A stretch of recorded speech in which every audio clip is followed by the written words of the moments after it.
In the last episode, we talked about how to write down poker hands, and today we're going to group and name them.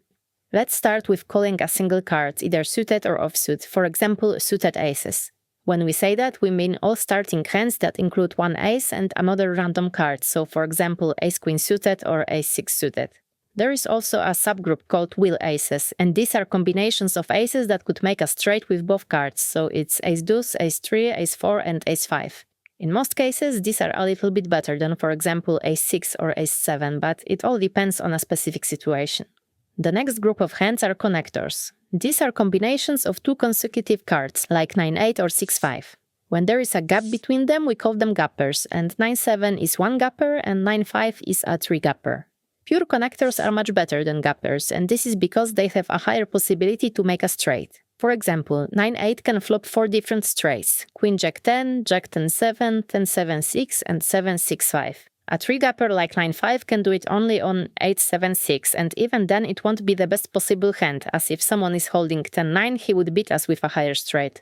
Broadway hands are hands that include both cards between ace and a 10, so hands like King-Queen or Jack-10. These are pretty strong hands because when they make a straight, it's always the best possible one. When we talk about pairs, it's pretty self-explanatory. We divide them into 3 groups: high pairs, mid pairs and low pairs.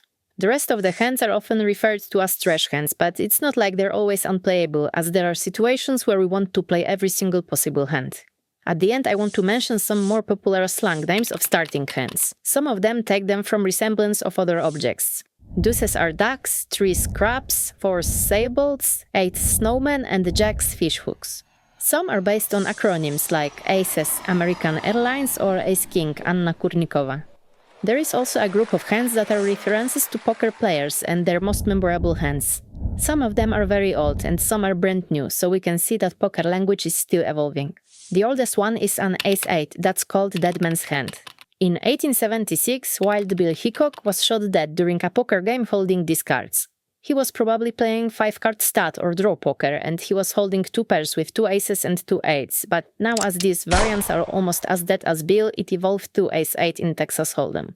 Another famous one is Doyle Brunson, and that is 10 deuce off. Doyle won his back-to-back WSOP main events holding these cards as his final hands of both tournaments.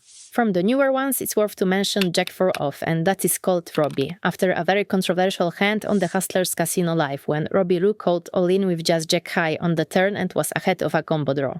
Those are just the most common examples, as almost every possible hand has some slang name of it.